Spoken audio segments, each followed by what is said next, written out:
रहती हो तुम मरते नहीं हो, क्या वजह है? तो उन्होंने कहा मुझे अमर कथा मालूम है। बोला मुझे भी सुना अमर कथा। अरे बोले ऐसी अमर कथा नहीं सुनाएंगे अभी। जिद पड़ गई वो चिड़ियाहट। अब वो ले गए अमरनाथ की गुफा में, वहाँ वो कथा उनकी सुनाई और सुनते रहना। कहा हाँ मैं आँख बंद करके सुना रहा हूँ। उन्होंने वो सुनाते रहे और सुनते सुनते पार्वती को नींद आ गई। और तोता जो बैठा था उसने हाँ हाँ हाँ हाँ करता रहा। वो सुनाते रहे। उन्होंने कहा हाँ कही रही है। और जब पूरी कथा हो गई उन्होंने कहा सुनी तूने पूरा कथा सुन ली? अरे बोले मेरे को तो नींद आ गई नहीं।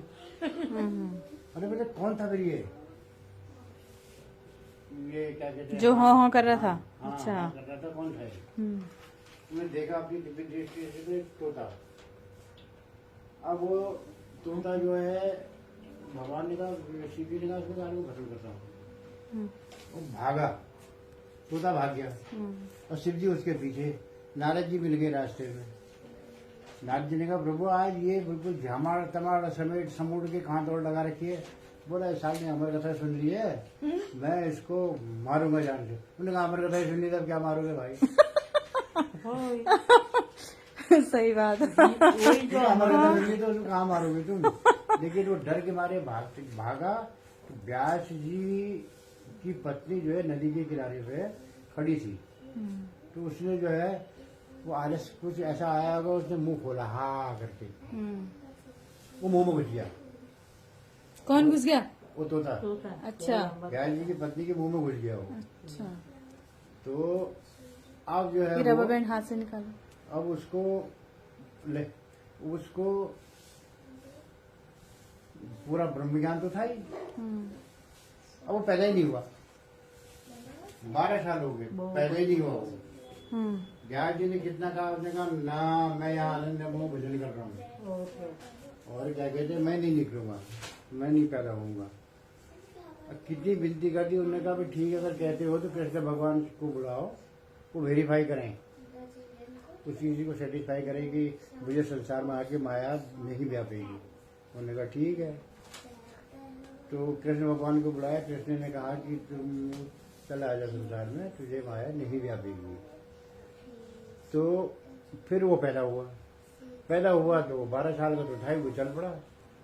तब व्यास जी ने कहा कि बेटा तू जा कहाँ रहा है? पैदा होते 12 साल का? 12 साल का था वो, 12 साल पेट में रह गया। अरे तो चल पड़ा। उसने कहा तू जा कहाँ रहा है? उसने कहा मैं जा रहा हूँ भजन करने, जंगल में जाऊंगा।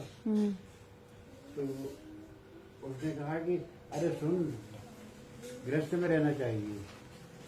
पुत्र का मुंह देखने से पितृ ऋण से, पौत्र का मुंह देखने से परपितृ ऋण से ऐसे मुक्ति होती है।